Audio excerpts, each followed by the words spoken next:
Ô, sonde encore nos cœurs aujourd'hui, et que tout ce qui dans ces cœurs n'est pas en adéquation avec ta personne et l'œuvre merveilleuse que tu as accomplie pour nous à la croix de Golgotha il y a plus de 2000 ans, soit extirpé et que nos cœurs brillent d'un éclat semblable au tien.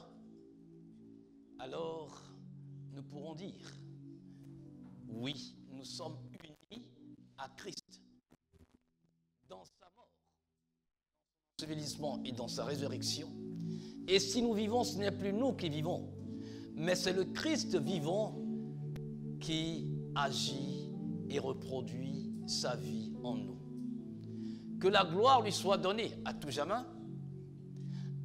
Lui à qui nous souhaitons la bienvenue encore au milieu de nous aujourd'hui en tant que président de cette réunion, que par son Esprit Saint, il diffuse les merveilleux rayons de sa connaissance à la terre entière, au nom de Jésus-Christ.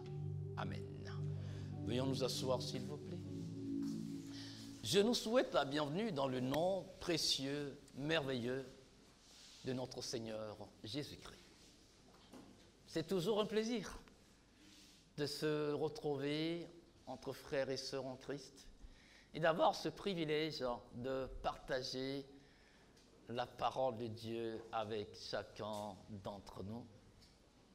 Que le Seigneur bénisse sa parole à travers ma petite personne et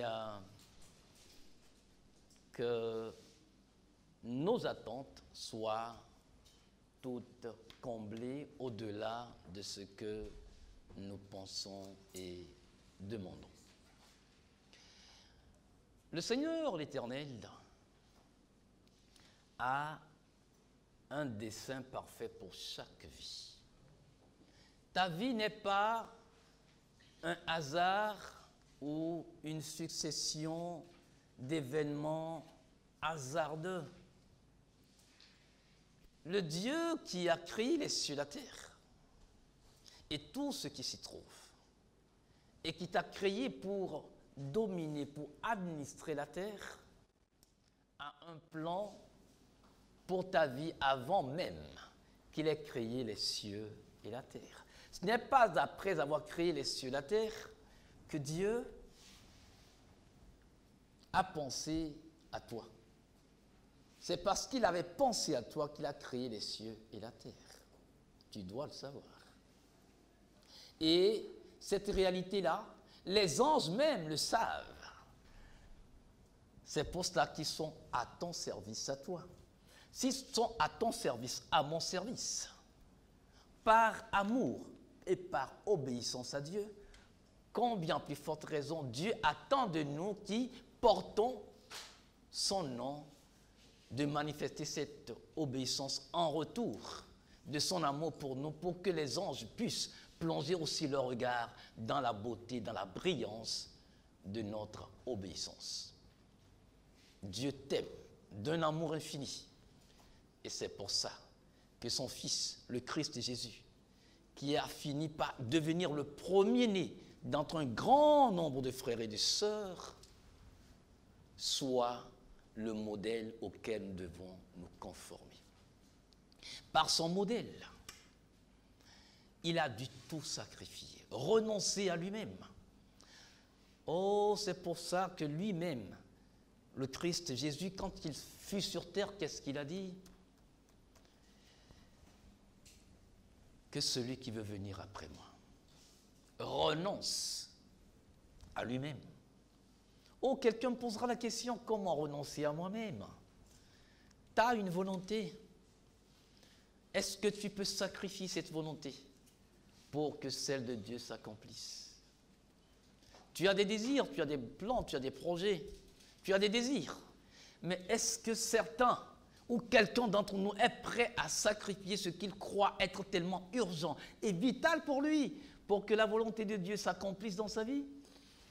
C'est cela, renoncer à soi-même et chaque jour le suivre.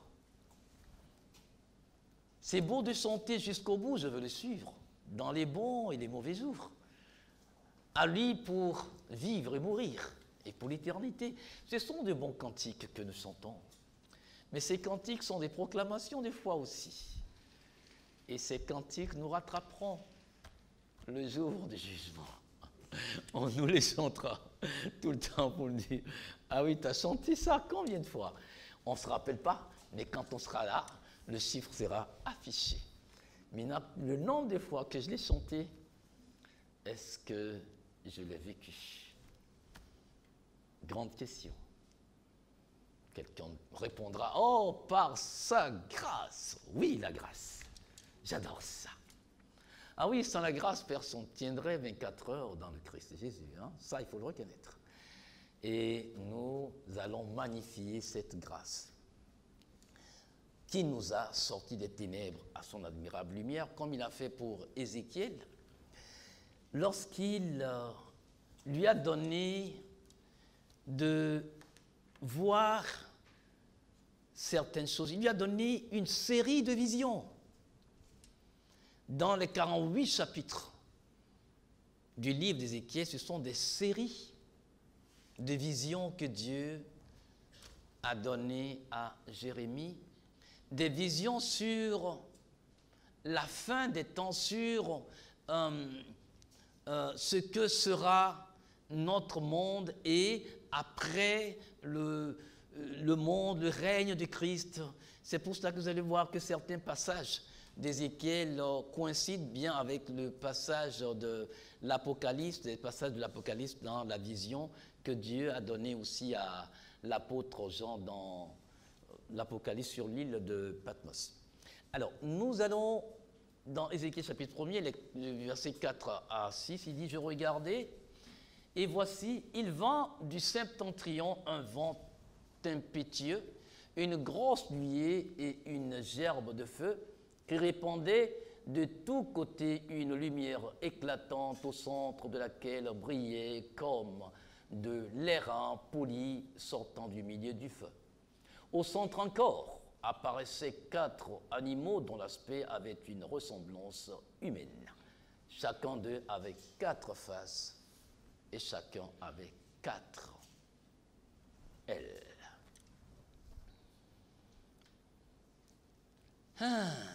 4.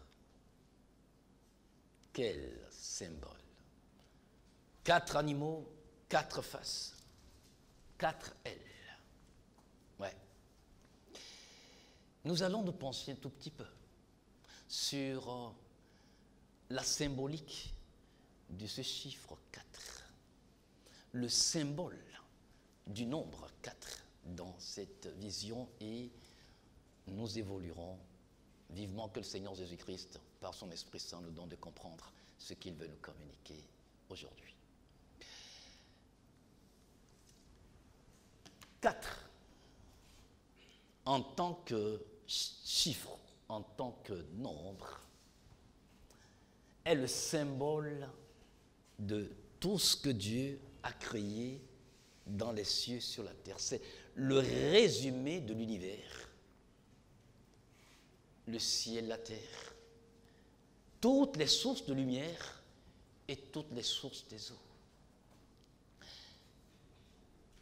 Quand vous lisez Genèse chapitre 1er jusqu'au chapitre 2, le verset 3, ça vous donne de comprendre ce que je suis en train de nous communiquer ce matin.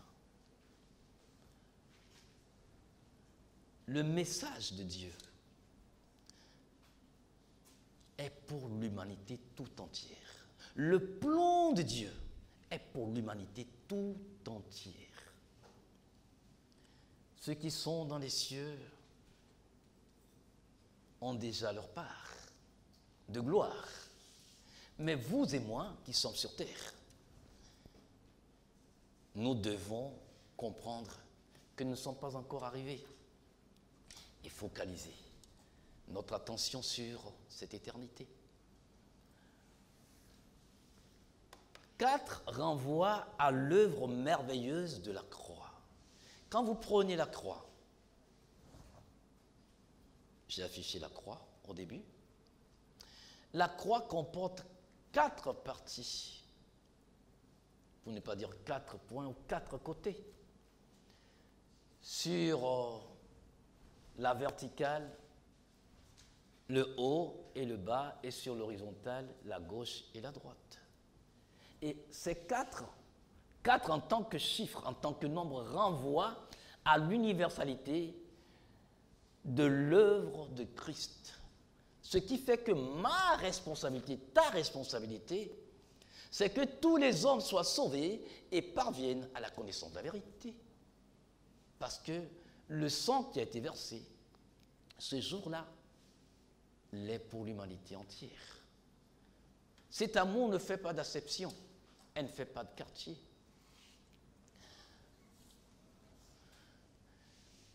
Quatre renvoie aussi à l'humanité, aux 4 points cardinaux qui rassemblent tous les êtres humains sous tous les cieux, de toutes catégories socio-professionnelles. Quelqu'un aurait bien voulu que je parle de toute race, mais il n'y a qu'une seule race, la race humaine. Donc, selon Dieu, selon sa parole, il n'y a qu'une seule race, la race humaine. Si vous voulez colorier vos races, coloriez-les en bleu, en vert, en jaune, en rouge, en noir, en café, en violet, c'est comme vous voulez. Mais pour Dieu, il n'y a qu'une seule race, la race humaine, la race adamique. Les 4 points cardinaux nous permettent de pouvoir nous repérer géographiquement et nous positionner aussi de manière stratégique. Quelle est ta position aujourd'hui dans le Christ Jésus? Dans ce monde où tout va volo, quelle est, mon frère, ma sœur, ta position? Où es-tu? Comme Dieu est venu dans le jardin d'Éden et qu'il a crié à Adam et à Ève, où êtes-vous ou où es-tu? Vas-tu lui répondre aussi, j'ai entendu ta voix, j'ai pris peur, je me suis caché? Ou comme dans le livre du prophète, il est arrivé, il a crié, il a demandé, il n'y avait personne à son poste. Quelle est ta position? Spirituellement, comment peut-on te géolocaliser?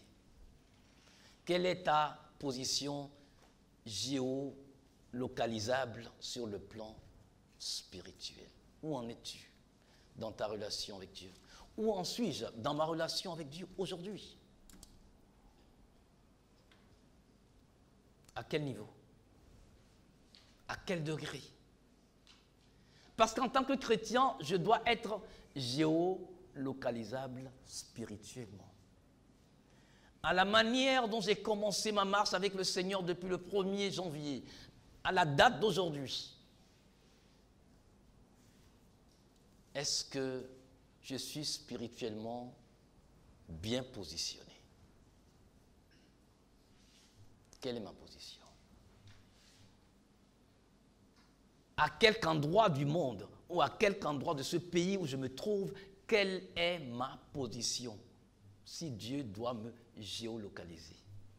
Et si les frères et sœurs doivent me géolocaliser. Spirituellement, quelle est ma position? Suis-je plus proche du Seigneur ou suis-je plus lointain? Chacun doit pouvoir répondre à cette question. Nous courons, nous courons, nous courons. Nous désirons des choses, nous accumulons des choses. Est-ce une mauvaise chose? Si ce sont des bonnes choses, ce n'est pas une mauvaise chose. Mais ne faisons pas l'erreur de Marthe. Oh Marthe, tu t'agites pour beaucoup de choses que tu vas laisser ici. Marie, elle a choisi la bonne part qui ne lui sera jamais ôtée. Si aujourd'hui c'est mon dernier culte ici, s'il leur plaît, ceux qui vont m'enterrer, ils vont porter le même costume. Même s'ils ne m'en portent pas, ce n'est pas grave. Parce qu'Ézéchiel est déjà parti. Ézéchiel, ce n'est pas lui que vous voyez. C'est l'Esprit qui parle à travers Ézéchiel. Donc Ézéchiel, c'est la voix que vous entendez. Tout ceci n'est que la gestuelle de cette voix ou de cet esprit, de cet homme invisible qui se trouve dans ce corps qui un jour ne sera plus. Mais combien nous accordons tellement d'importance à ce corps et à ses désirs que nous finissons par nous mettre très loin, nous écarter de la présence, de la communion avec Dieu.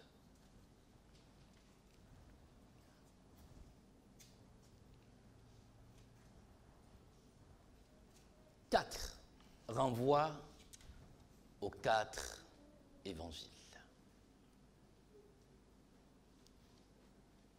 Donc 4 a un symbole assez fort, bibliquement. Or, les 4 évangiles sont le résumé du ministère et de l'œuvre de Christ. Les preuves palpables du passage du Christ Jésus sur terre, c'est résumé dans ces 4 évangiles. 4 a un symbole assez fort. 4 renvoie aussi à la succession des saisons. Nous avons ici sous les tropiques 4 saisons. 2 saisons de pluie, une grande et une petite, et 2 saisons sèches, une grande et une petite. 2 plus 2, ça fait 4. Et dans l'hémisphère nord, ils ont aussi 4 saisons. Ils ont l'hiver, le printemps, l'été et l'automne.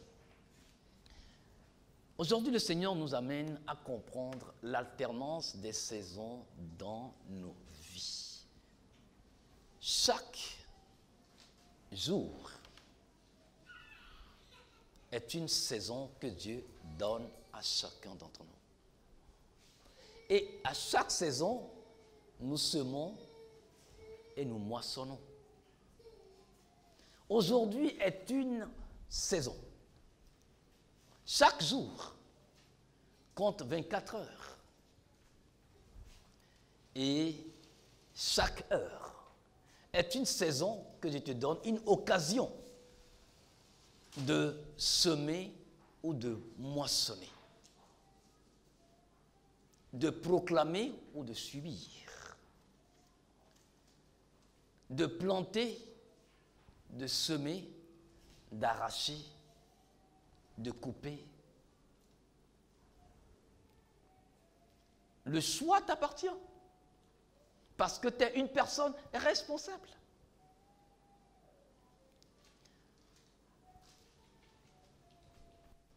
Chaque saison porte en elle une histoire. Et la Bible nous rappelle cela à travers des passages bibliques que nous allons voir très rapidement afin d'avancer. Dans Jude, chapitre 1er, le verset 12, la Bible nous parle de l'automne en tant que saison. Et l'automne, nous le verrons un peu plus tard, ce que caractérise l'automne. Et le rapprochement que nous pouvons faire de cet automne avec nos vies. Dans Osée 6, verset 3, il nous parle du printemps. Donc pour Dieu, les saisons ont une importance capitale. Dieu est un Dieu qui travaille avec des saisons. Et des fois, nous avons raté des saisons qui peut-être ne nous seront plus jamais données. Et Dieu voudrait aujourd'hui que nous puissions plus commettre l'erreur de rater des saisons. Oh, je le ferai l'année prochaine. Oui, mais ce que je devrais engranger cette année, je l'ai raté. Et je vais plus. L'année d'aujourd'hui, ou de l'année de maintenant, ne me reviendra plus si je l'ai raté. Dans Jérémie 40, verset 10, Dieu nous parle de l'été. Et dans Genèse 8, 22, il nous parle de l'hiver. Nous allons voir ce que chaque saison représente. Cette alternance de saisons, ce que ça pourra apporter dans nos vies, comment comprendre cette alternance. Pourquoi Dieu ne nous donne pas une seule saison et qu'il fait succéder des saisons? Et que chaque saison a sa réalité et ce qu'il faut faire pendant cette saison. C'est ce que l'Église ne comprend pas. L'Église prise individuellement et collectivement ne comprend pas. C'est pour ça que nous sommes à la traîne et c'est pour ça qu'aujourd'hui, certains ont du regret. Certains peut-être.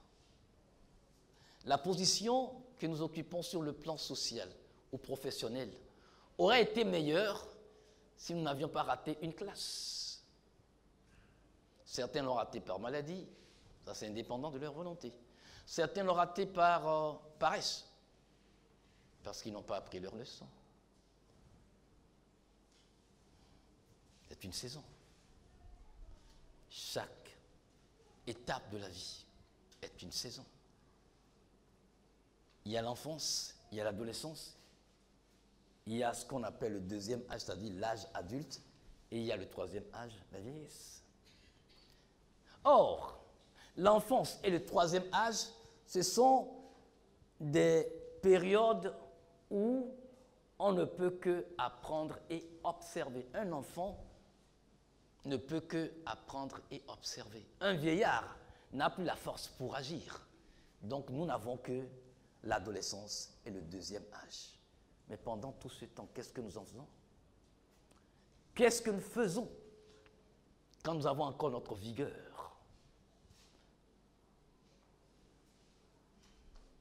Quand ta vigueur est encore là, mon frère, ma soeur, je veux que tu puisses engranger davantage des éléments qui pourront t'aider dans les vieux jours. Amasser des trésors spirituels à travers tes prières, à travers tes actions de grâce, à travers ta louange, à travers ta lecture, ton étude et ta méditation de la parole de Dieu, à travers ton témoignage, pour que les vieux jours, lorsque tu n'auras plus la force de tenir pendant 30 minutes en prière, que cette réserve-là te soit servie. Il faut engranger des points maintenant que nous avons la force. Mais qu'est-ce qui se passe? Les réalités de la vie nous ont tellement saucissonnés que nous sommes dispersés. Qu'est-ce que nous pourrons dire de l'hiver? L'hiver est symbolisé par l'absence de vent. Il ne vente pas en hiver. Il n'y a pas de vent. Or, le vent, c'est le symbole du Saint-Esprit. Certains, dans notre vie, dans notre relation avec Dieu, nous sommes en hiver. On ne sent plus l'Esprit. Donc, ce qui fait que, bon, on prend nos désirs, on prend nos volontés comme étant la voix du Saint-Esprit. Or, sans l'Esprit de Dieu, c'est la mort. Quand Ézéchiel a reçu sa vision des ossements desséchés dans la vallée, il n'y avait aucun esprit. Dieu lui a dit, prophétise. Envoie l'esprit à ces ossements pour qu'ils reprennent vie. Nos vies ressemblent aujourd'hui à cette vallée des ossements où tout est froid, hyper froid. Il n'y a pas de vie. En hiver, on manque de soleil, on manque de lumière naturelle. Or, le soleil, c'est le symbole de la personne du Christ Jésus. On l'appelle le soleil de la justice, avec les ailes déployées desquelles sont diffusées la guérison pour les péchés des nations. Quelle est la place de ce Christ Jésus dans ta vie, dans ce que tu traverses, dans la situation dans laquelle tu es aujourd'hui? Est-ce que la justice de Dieu par Christ Jésus brille? Les choses sont dures. On dirait que pour toi, le ciel est d'airain. Et tu es tenté de tricher. Tu es tenté de faire ce que tu sais consciemment en déphasage avec la parole de Dieu, avec la volonté de Dieu. Mais pour l'instant, tout semble te donner raison. Tu n'as plus d'autres issues dans cette saison difficile que tu traverses. Mon frère, ma sœur, où est la place de la justice de Dieu? Où est la place du soleil de Jésus, du Christ et Jésus dans ta vie?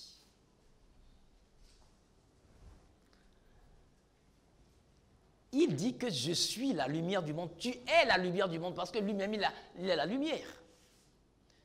Il dit, pendant que je suis sur la terre, dans le monde, je suis la lumière du monde. Et en tant que lumière, mes choix, mes fréquentations, mes décisions brillent-elles dans ce que je traverse? Oui, personne ne peut comprendre ce que je traverse, ce que tu traverses. Ta vie aujourd'hui, ta relation avec Dieu est telle que ça rejaillit sur tout ce que tu fais. Que ce soit avec tes semblables, avec ton époux, avec ton épouse.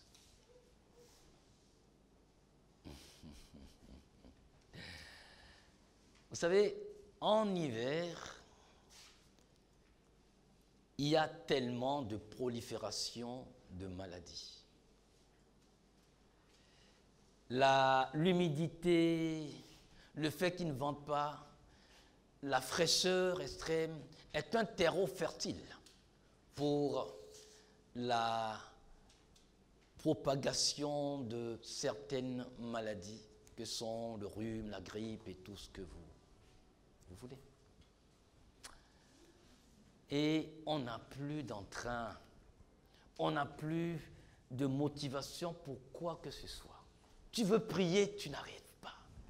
Tu veux jeûner, tu n'arrives pas. Tu veux louer, tu n'arrives pas. C'est-à-dire, si tu en as marre de tout. C'est un peu comme si tu dis, si c'est que je peux mourir, je le préfère. À ce stade, c'est que ta vie est en hiver. Tu es en hibernation, sérieusement. Et quand c'est comme ça, il faut forcément que tu en parles à un frère, tu en parles à une sœur. Qui ne va pas te dire, oh, ça fait rien, ça va passer. Non. Avec quelqu'un qui peut te soutenir et prier avec toi. Ok? Dieu sait pourquoi est-ce que l'hiver ne doit pas durer éternellement, sinon aucun être humain ne supporterait, parce qu'il y a des hivers où la température est à 0 ou moins 0, moins 1 en allant. Et si ton hiver est trop long, ce qui se passe en hiver, c'est que tout le monde se cloître chez lui. Et quand tu traverses des situations pareilles, mon frère, ma soeur, la plupart du temps, la tendance, c'est qu'on se met à l'écart. Et on dit, d'accord, que c'est bon. Ouais, je vais prier, je vais chercher la face de Dieu. Mais si l'hiver continue, la situation continue comme ça, il faut forcément que tu en parles à quelqu'un. C'est vrai, l'Église doit prendre ses responsabilités. Certains frères, certaines sœurs traversent cette situation, et ce qui fait peut-être que dans l'assemblée, on ne les voit plus. Pourquoi est-ce qu'on ne va pas les chercher? Voilà. Pourquoi on ne va pas voir? C'est vrai que tout le monde est occupé, mais nous faisons une grosse erreur dans le corps de Christ. On ne se fréquente pas. Et ils sont dans leur froid glacial et hivernal, et avant qu'on se rende compte, si Dieu ne fait pas grâce, ils ne sont plus dans la vérité. Ils ne sont plus dans la sainte doctrine. Et on va les amener au gibet pour les brûler. Par nos paroles, par nos critiques, alors que nous n'avons pas fait notre travail, voyons.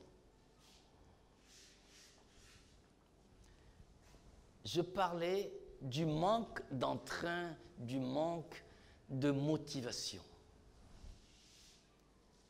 Si tu es dans cette situation, il est temps que tu pries, mais que tu en parles aussi à un frère, à une sœur, à ceux qui peuvent t'aider.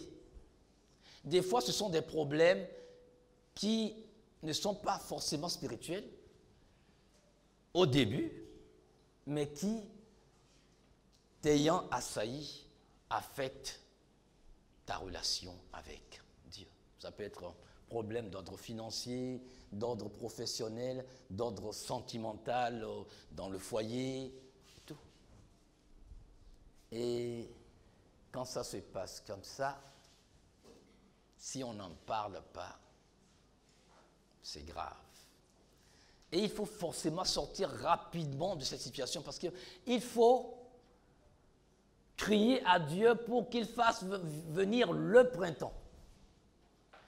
Parce que le printemps permet à cette situation qui a gelé pendant longtemps de dégeler.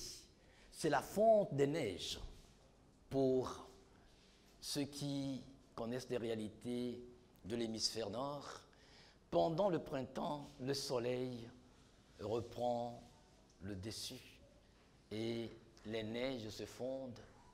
La température glaciale commence par s'adoucir.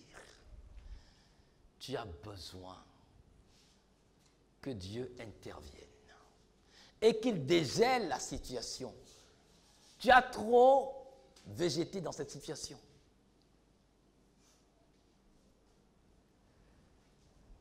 La nature reprend ses droits. Elle renaît. Et la pluie revient. Or, la pluie, c'est un des symboles du Saint-Esprit. Renouer rapidement avec le Saint-Esprit serait la chose la plus merveilleuse qui te soit arrivée et qui me soit arrivée quand nous passons par ces situations. Mais pour renouer avec le Saint-Esprit, il faut comprendre les raisons pour lesquelles je me suis retrouvé dans cette situation difficile qui m'a coupé avec Dieu. Ce que Adam et Ève n'ont pas su faire dans le jardin d'Éden. C'est pour cela que leur restauration ne fut pas immédiate. Sinon, Dieu les aurait restaurés immédiatement parce que c'est un Dieu de miséricorde et de grâce. Mais parce qu'ils n'avaient pas compris qu'ils devaient faire amende honorable, ils ont entraîné toute l'humanité dans leur orgueil nauséabond jusqu'à la date d'aujourd'hui. Et ce qui se passe au printemps, c'est que oui, les arbres reprennent, parce que bon, oui, il y a des gels, donc oui, les bourgeons, la floraison, et voilà. Pour les animaux, c'est le temps des amours et des naissances, parce qu'ils ont hiberné pendant 3-4 mois, Et maintenant, bon, voilà, la vie reprend, le soleil revient, la température, le vent souffle, et waouh, tout redevient merveilleux. Et les médecins vous diront que notre système immunitaire se renforce. Parce que le soleil avec la vitamine D vous fait tellement du bien. C'est pour cela que je ne comprends pas quand un Africain avec cette belle peau décide de se décaper. Vous ne pouvez pas savoir là, comment Dieu vous a béni. Combien d'Africains font le cancer de peau? Mais les Blancs en font. Parce qu'ils n'ont pas assez de mélanine pour colorer leur peau, comme toi et moi nous en avons. Mais puisque c'est bien et nous n'avons, donc là, tout le monde veut être bien. Voilà, teint clair. Non. Dieu vous a créé tel que vous êtes. Et moi, j'ai toujours aimé le contraste de cette belle peau noire derrière un sourire éclatant de dents blanches. Je vous assure, c'est beau. Je vous assure. Regardez une personne de teint noir qui vous sourit. C'est-à-dire quand vous savez, oh, black is very beautiful. Alors, déconseillez à nos sœurs qui se décapent de ne plus le faire parce que black is very beautiful. Et avec le retour de la vie, il y a stimulation des hormones de bonheur, que sont la dopamine, que sont la mélatonine, que sont la sérotonine. La vie revient. À quoi nous pouvons comparer ce printemps dans la vie d'un chrétien qui est passé par des moments difficiles que nous avons comparés à l'hiver? C'est le retour à l'église, le retour à la communauté, le retour à la communion avec les frères. Vous savez, Dieu sait que tu ne peux pas vivre ta vie chrétienne toute seule ou tout seul. Tu as besoin des autres. C'est pour cela qu'il dit, ne prenez pas l'habitude de déserter les assemblées. La puissance de la communion, quand on communique les forces, l'énergie, la joie, la foi, te fait revivre. Et quand le Saint-Esprit veut te le donner comme ça, ne te retiens pas, mon frère, ne te retiens pas, ma sœur. Hein? Certains, Dieu vous tend la main pour vous sortir d'une situation, mais vous ne voulez pas. Vous êtes dans une assemblée, mais vous vous comportez toujours comme si vous êtes solitaire. C'est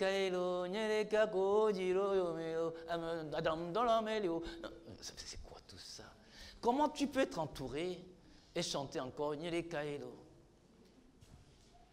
Ça ne vaut pas la peine. Oui, mon frère. Il faut que tu reviennes. Si tu m'écoutes maintenant, je crois que ton hibernation a trop duré.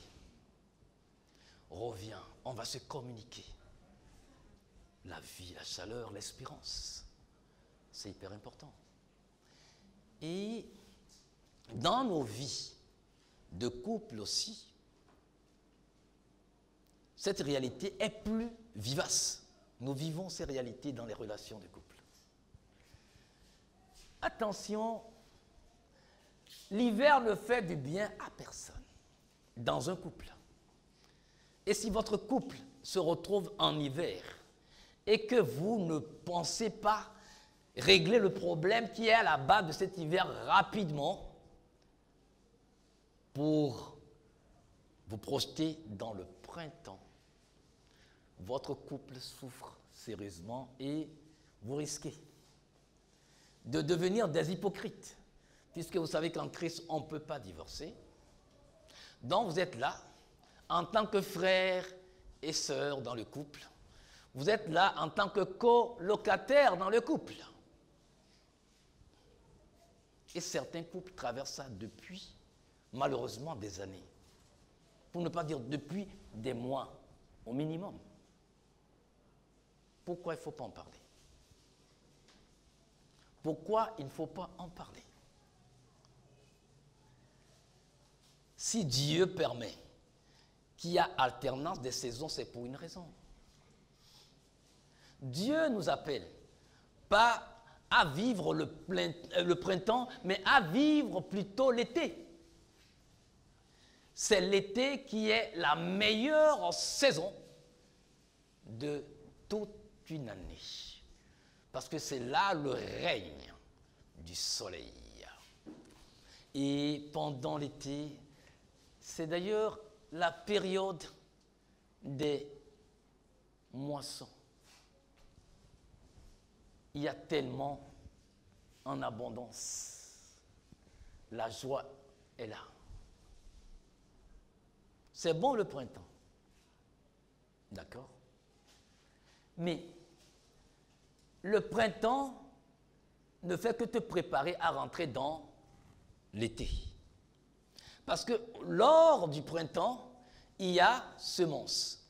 Après, ces semences-là, il faut en récolter en été. Donc, qu'est-ce que tu sèmes pendant que tu es dans le printemps de ta vie, de la situation que tu traverses? Tu dois semer à genoux. Tu dois semer la foi. Tu dois semer la parole. Tu dois semer l'amour. Tu dois semer l'espérance. Tu dois semer la confiance. Comme ça, quand tu arrives en été, avec la grâce divine, tu peux jouir de tout ça. C'est ce que certains ont raté dans leur vie de couple. Il y a eu tellement de cachotteries, il y a eu tellement plein de choses. Voilà. Et qu'aujourd'hui, au lieu de rentrer en été, ils font hiver, printemps, hiver. Et ils séjournent plus en hiver qu'au printemps. Parce qu'ils sèment, mais ils n'entretiennent pas la semence, ils ne profitent pas de la saison, et les mêmes causes produisant les mêmes effets en retournent en hiver. Vous croyez que ça fait du bien à Dieu de nous voir souffrir comme ça dans nos relations de couple, dans nos relations fraternelles, dans nos relations d'amitié? Je ne sais pas ce qui se passe dans cette salle.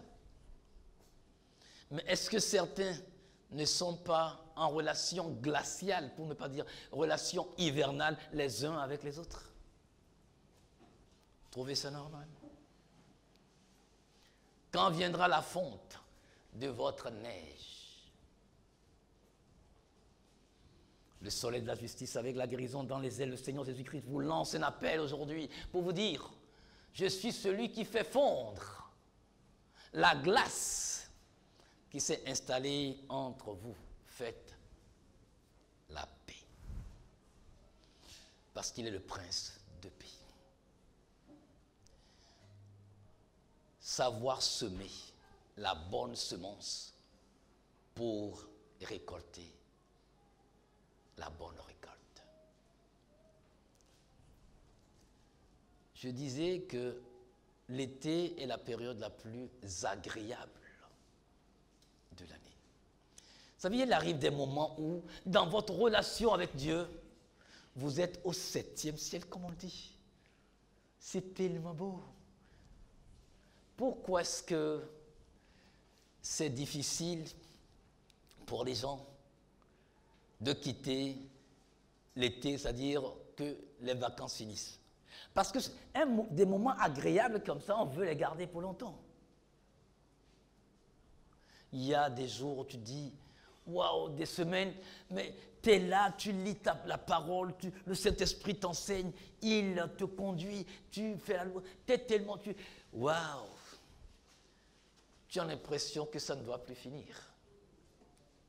Et puis après, il y a un événement, il y a une parole de négatif qui fuse de là, et là, une action, et puis dégonflé comme une vessie. Mais nous devons reprendre tout de suite du poil de la bête pour nous dire, non, je ne dois pas rater cette occasion. Je veux rester en été.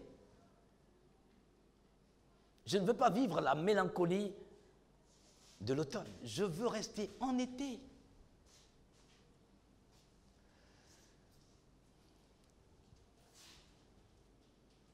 Il y a un danger quand nous sommes en été. En été, ça veut dire quoi? C'est que tout marche. C'est-à-dire, bon, tout marche à merveille, c'est trop dire, mais, enfin, les voyants sont au vert, quoi, pour toi. Oh, moi, je dirais, voilà, c'est-à-dire, tout marche. C'est-à-dire, selon tes plans, selon tes projets, c'est-à-dire, oui, les choses, mais, oh Seigneur, ouais, vraiment, est-ce que tu aimes encore quelqu'un comme tu aimes même? Oh Seigneur, quand c'est là, il faut faire attention. Il faut faire attention, parce que il y a aussi ce qu'on appelle les divertissements, c'est-à-dire des éléments dans cette période de bénédiction et de grâce divine là, qui peuvent t'égarer. Et très rapidement, oui, quand tu ne te remets pas en question, tu risques sérieusement de commettre l'erreur des Israélites. Lorsqu'ils ont fini de manger, ils étaient rassasiés. Et la parole de Dieu dit quoi? Ils se sont levés pour se divertir. Ouais, ventre famille, quand on n'est pas votre famille, ventre rassasié ne fait que ça. Parce que, oui, et je me dis, des fois, Dieu ne nous donne pas certaines choses que nous demandions parce qu'il sait le piège que ça pourrait représenter pour nous connaissant notre degré de maturité. Oui. C'est mieux que tu restes là où tu es. Si ça doit t'amener à la gloire céleste, bon, Dieu préfère que tu restes là.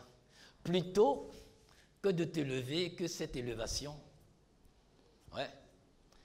Vous vous rappelez l'histoire de Salomon? Oh oui, au début de son règne. Ce jeune homme était tellement exemplaire. Il n'avait qu'une seule soif, Dieu et son peuple. Dieu et son peuple. Au point de dire à Dieu, non, je ne te demande rien. Rien que la sagesse pour conduire le peuple que tu m'as confié. Dieu dit, waouh, je n'ai jamais entendu ça de la part d'un être humain. Même ton père n'a pas parlé comme ça. Tu ne m'as pas demandé la sagesse seulement, mais je vais te donner au-delà de la sagesse. Et c'est là qu'on a perdu ce jeune et sage Salomon. Car la Bible dit, quand vous lisez le livre des Chroniques, vers la fin de son règne, son cœur ne fut plus totalement à Dieu. Hein? C'est un petit cœur. Cette femme a pris ça. Cette femme a pris cette partie. Il reste combien? Il n'en reste plus pour Dieu. C'est normal.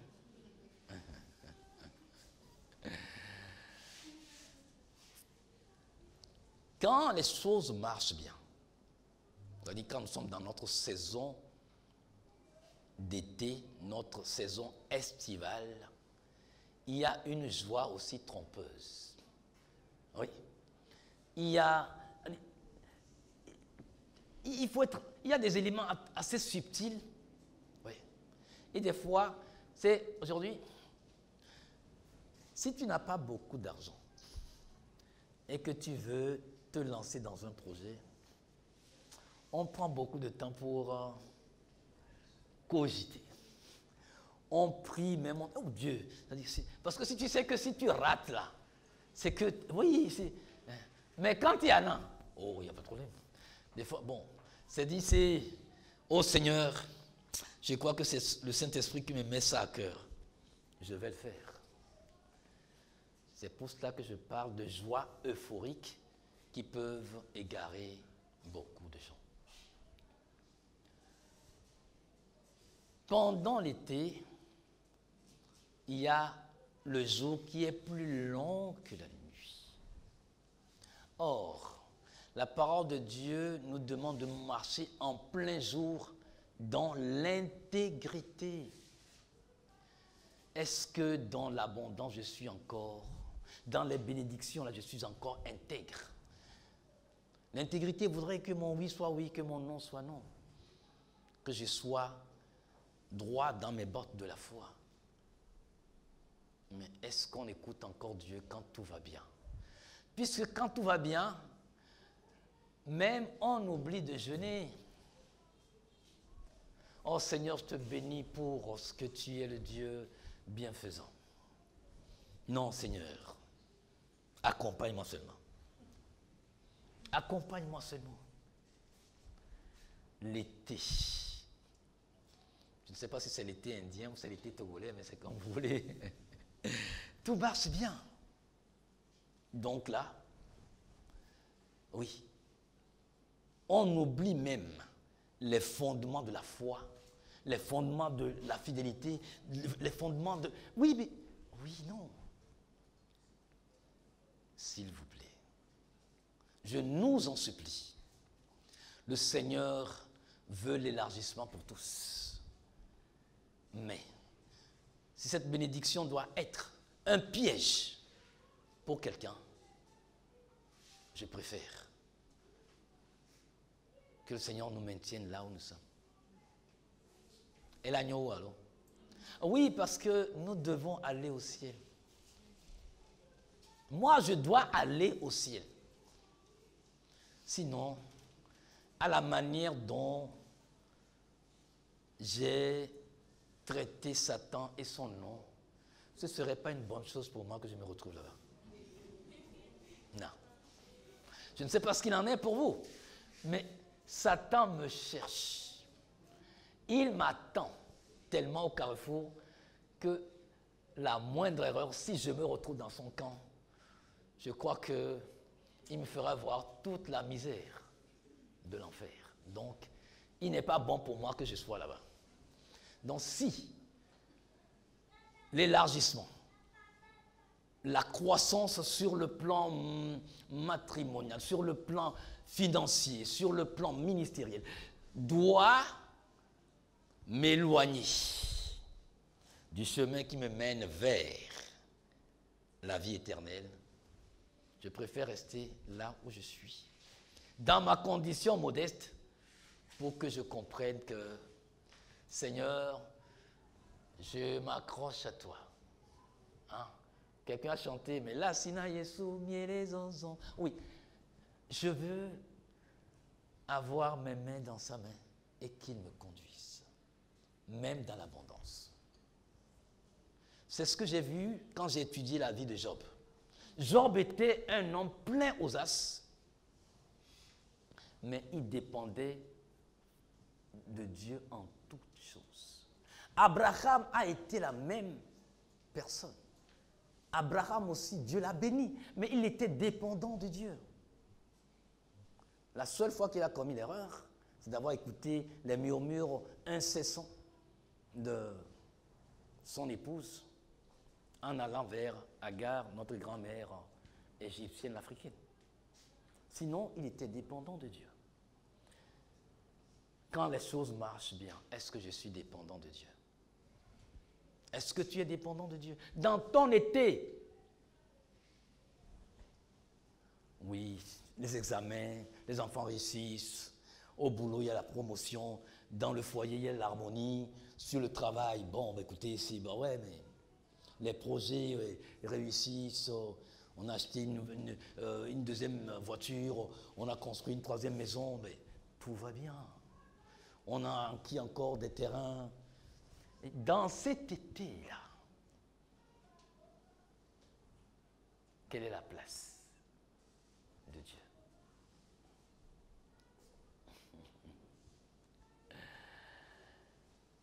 C'est aussi une période dans ta vie où Dieu te projette dans le deuxième âge, ce que nous appelons l'âge adulte, l'âge de la maturité. Donc, c'est pour cela que Dieu veut que tu atteignes une certaine maturité avant de te faire prospérer comme il veut, pour que la prospérité ne t'égare pas dans ton été. Sinon, tu vas t'égarer.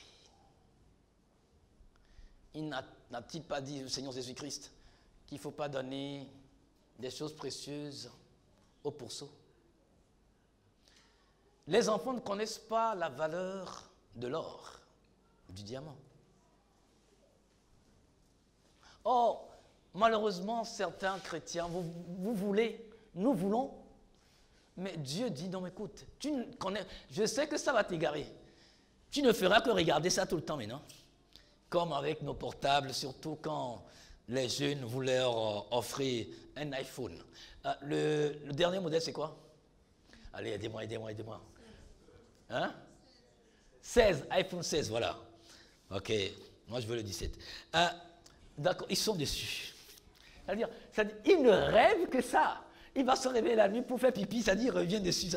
Voilà. Donc, quand Dieu se rend compte que c'est comme ça, s'il te donne une prospérité, ce serait comme ça, et que tu n'auras plus de temps pour lui. Parce que ce qui l'intéresse, c'est que tout ça, là, tu vas le déposer ici.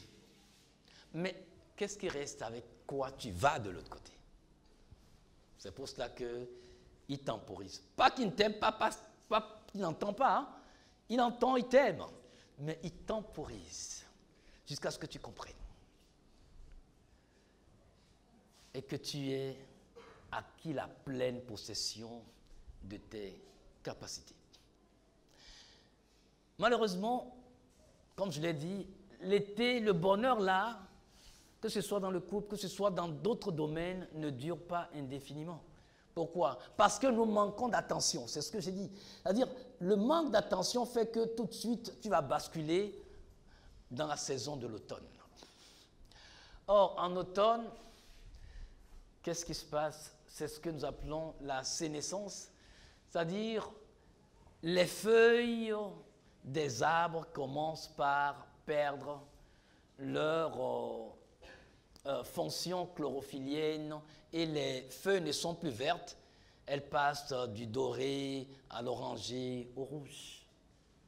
Donc, finalement, tombent. C'est beau quand on regarde un paysage d'automne, qu'on appelle aussi l'arrière-saison. C'est beau quand tu regardes ces feuilles comme ça, mais il n'y a plus de vie. Ces feuilles prouvent que l'arbre est en train de se préparer à l'hibernation, c'est-à-dire à rentrer dans l'hiver. Et il y a des signaux qui montrent que nous sommes en train de quitter notre zone de bénédiction pour entrer dans une zone intermédiaire entre l'hiver et la bénédiction.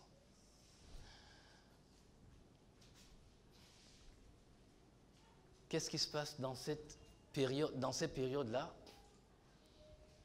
C'est tantôt le temps est beau, le temps est mauvais, il y a la gaieté, oui, il y a la joie le matin quand on se quitte, et puis le temps qu'on revient le soir, voilà. Hey, quand vous êtes dans ça, dans le foyer, dites-vous, attention, nous sommes en train de quitter l'été. Nous sommes en train de quitter l'été, nous entrons déjà dans l'automne. Ce qu'on disait entre-temps, on s'entend bien et tout ça, finalement, c'est petit truc. Et puis l'autre s'enflamme. Oh. Ce sont des signes pour vous dire, vous n'êtes plus en été, hein. Vous avez déjà un pied dans l'automne. Et si vous ne faites rien dans l'automne pour revenir dans l'été, vous allez directement encore en hiver. vous allez hiberner.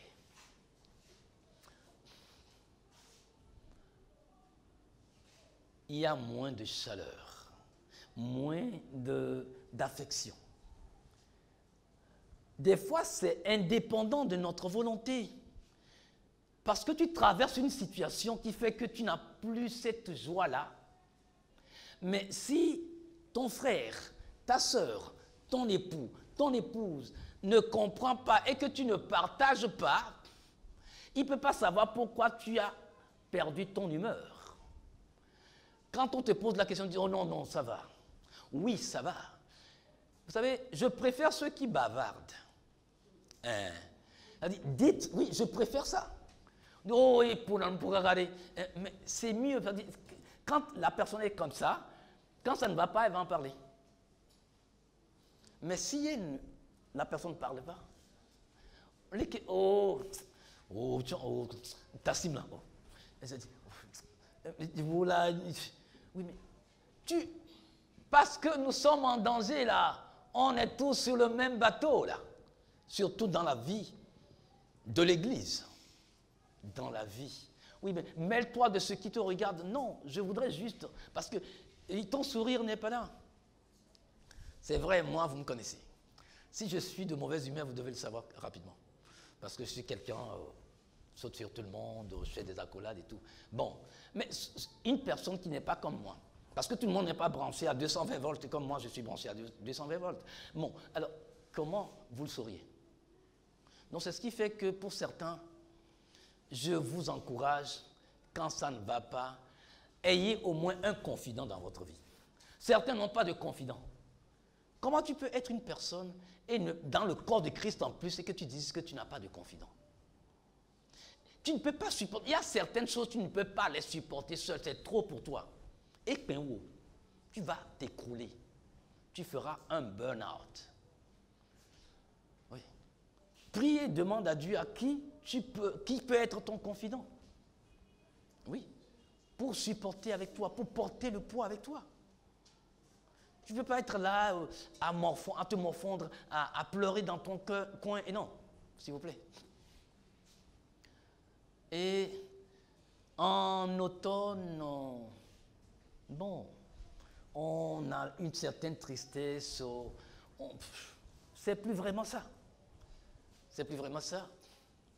Et c'est que votre relation quitte la vigueur juvénile pour rentrer dans la vieillesse. Oh, vous connaissez les maladies de la vieillesse, non? Hein? Ostéoporose et tout le reste. Quand ça arrive là, on ne peut plus se supporter parce qu'on n'a plus la force. On ne peut plus. Donc je prie que le Seigneur nous donne de comprendre à travers cette réunion de ce matin la saison dans laquelle nous sommes. Ma question, est-ce que tu connais la saison dans laquelle tu es? À toi de savoir, avec Dieu, si tu es marié, avec ton époux, avec ton épouse, et si tu n'es pas marié, avec tes parents, si tu es enfant, ou avec un frère ou les frères de l'Église, les sœurs de l'Église. Quelle saison vis-tu avec chacun? Le manque de pardon fait que tu demeures dans l'hiver. Oui, certains, c'est-à-dire vous ne pouvez pas vous réjouir, c'est-à-dire vous venez à l'église parce que vous devez être là, mais si ça ne tenait qu'à vous, certaines personnes, vous aimeriez plus les voir dans l'assemblée.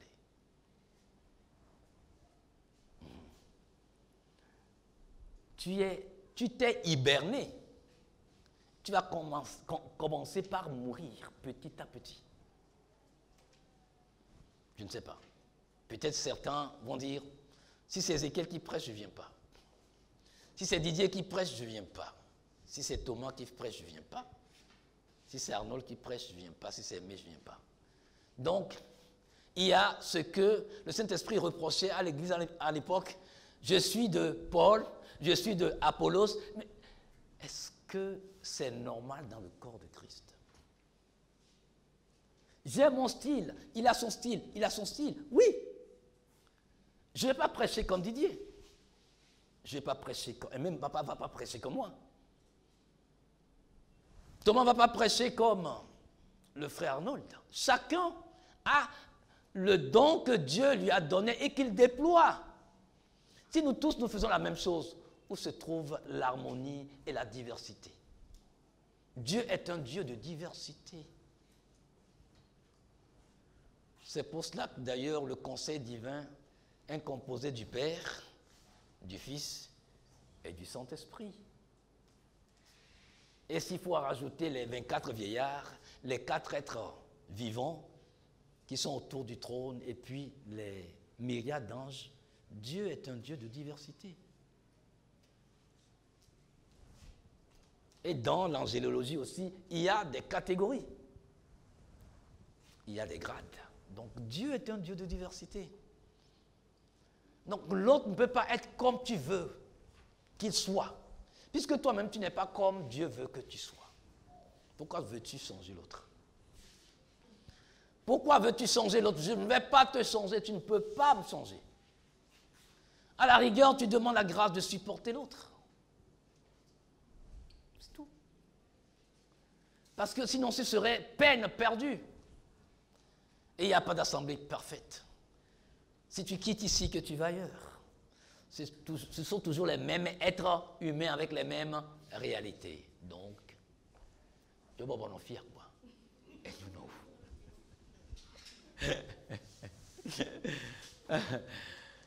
Je prie que le Seigneur, dans sa grâce, donne à chacun, quand vous irez prier, de savoir quelle est la saison dans laquelle vous êtes. Et avec les caractéristiques de chaque saison, vous prierez pour briser ce qu'il faut briser et demander que Dieu fasse apparaître ce qu'il va faire apparaître dans votre vie. Demeurez bénis. Au nom du Seigneur Jésus-Christ. Amen.